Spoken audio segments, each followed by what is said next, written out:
E aí, pessoal, tudo bem? Sejam bem-vindos a mais um De Frente com o Analista. Meu nome é Igor Guedes. Eu cubro aqui o setor de metais de mineração pela Genial Investimentos. Hoje a gente vai falar um pouquinho aqui do resultado do segundo trimestre de 2023 da Uzi Minas. A gente viu o resultado como negativo, tá? A gente tinha premissas bem pessimistas para esse resultado. É, Algumas coisas vieram um pouquinho melhor do que a gente esperava, mas mesmo assim o resultado consolidado de maneira geral foi negativo.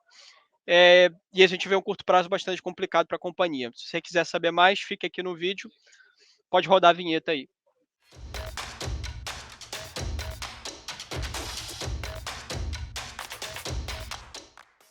Bem, o título do relatório aqui foi Como Fogo e Gelo, tá? A gente quis fazer uma brincadeira aqui com essa dinâmica do Alto Forno 3, né, em Ipatinga. Para quem conhece, acompanha um pouco da tese de Uzi Minas, né, sabe que esse é o forno de maior produção da companhia, é, e isso ele está passando por uma reforma estrutural, né, um forno que estava há quase 30 anos aí ativo sem passar por uma grande reforma, e a companhia precisava paralisar as operações nesse forno, desligar esse forno para poder então trocar as peças e substituir por peças mais novas, e obviamente isso vai gerar um ganho de eficiência um pouco mais para frente, quando o forno tiver o seu ramp-up de volta, né? Mas no curto prazo, enquanto isso não acontece, a gente vê dinâmicas bastante complicadas para os Minas, porque como a gente vem tratando dos nossos relatórios, até alguns relatórios temáticos sobre o setor de metais e mineração, não necessariamente específicos só sobre os Minas, mas de maneira geral, nos relatórios temáticos, a gente vem falando muito que o setor está complicado, o cenário está complicado para o setor de siderurgia como um todo, né? Todos os players de siderurgia estão sofrendo, e aí quando a Uzi Minas tem esse adicional aí por conta dessa situação micro relacionada ao Alto Forno 3, que é algo exclusivo dela, uma dinâmica exclusiva da companhia, a gente vê o cenário para a Uzi Minas pior do que as outras, né? Então, ela está sofrendo o que todos os outros players estão sofrendo, com um cenário macro que é ruim para todos, e aí o cenário micro para ela também não é dos melhores. Então, a gente olha uh, que há uma expectativa, né? O management, né, a diretoria, anunciou na conferência com analistas após ali a divulgação do resultado, que a expectativa de retomada do forno é apenas para setembro. Então a gente vai ver parte do trimestre, do terceiro trimestre, né, do próximo trimestre, ainda com essa dinâmica de curto prazo mais complicada para os Minas.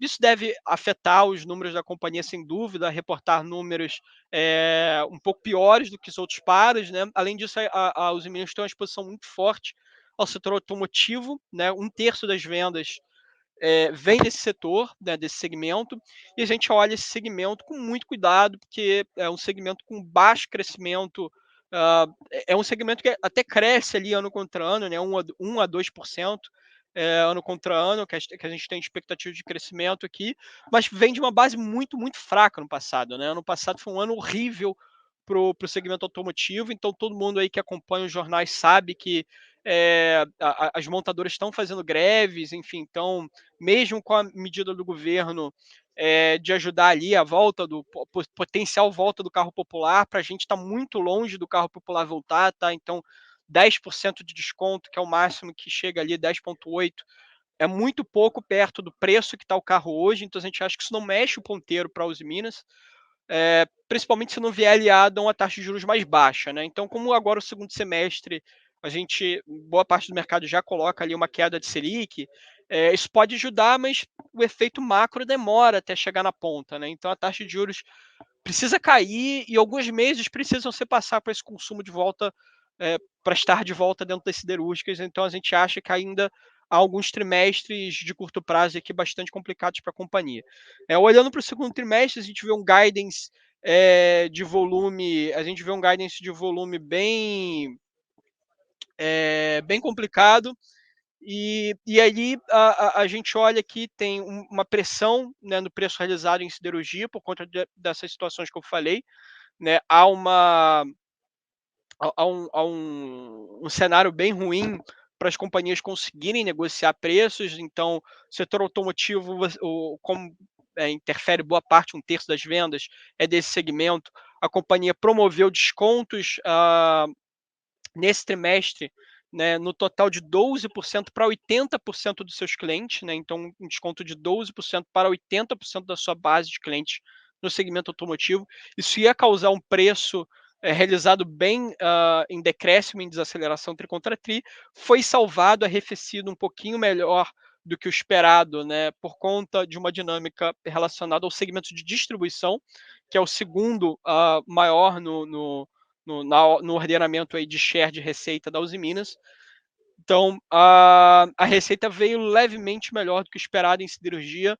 A mineração veio com volume forte, porém com preços muito fracos, tá? Então, o minério teve uma queda, né, de tri contra tri. Essa queda se refletiu no preço realizado para a Uzi Minas, ainda uma queda mais acentuada do que a queda do benchmark, da curva de referência de 62% de ferro. Então a gente acha que, né, o resultado de maneira geral, a siderurgia veio levemente melhor e a mineração veio levemente pior. Isso fez com que essa receita viesse em linha com as nossas estimativas, tá? Então a gente olha ali uma receita em contração low single digit, mais ou menos ali 5 a 6% tri contra tri. O COGS por tonelada subiu por conta de uma dinâmica de placas ainda muito ruim. A companhia tem que comprar placas para suprir ali os seus estoques, por conta da paralisação do Alto Forno 3, e o preço das placas subiu nesse primeiro trimestre e há um efeito de delay de 60 dias para esse preço tramitar pelo resultado. Então, o preço que a companhia comprou as placas no primeiro trimestre, ela está tendo que transitar no resultado agora no segundo trimestre. E aí isso, obviamente, né, estreitou ali a margem da companhia, né, que está pressionada na parte de receita, pressionada na parte de custo, então, obviamente, perdeu margem tri contra tri. E aí o EBITDA veio uma retração aí bem alta, 53% tri contra tri. O lucro líquido foi anêmico, né, a companhia não reportou prejuízo, mas um líquido muito apático. É, e aí, diante dessas dinâmicas ruins ali de curto prazo, a gente acaba não vendo nenhum tipo de catalisador para as ações, o curto prazo ainda continua muito complicado, e aí a gente está com rating de manter, né, estamos neutros aí no papel. A gente acha, como eu falei ali, com a queda de Selic e tal, o segundo semestre pode voltar a melhorar um pouquinho marginalmente, mas a gente acredita que apenas em 2024 a companhia vai retomar de uma maneira um pouco mais substancial as vendas com um preço realizado melhor, e vai trazer margens melhores. Então, o investidor vai ter que esperar um pouco, alguns meses aí, para a companhia realmente reportar resultados melhores. Por isso a gente está com rating neutro no papel. Se você tiver, não venda. Se você não tem, não compre. É isso que quer dizer o rating manter, upside bem estreito. E é isso aí, pessoal. Então, para maiores detalhes, acompanhem lá os nossos relatórios, acesse o relatório no portal da Genial Analisa. Eu vou ficando por aqui, um abraço e até a próxima. Valeu!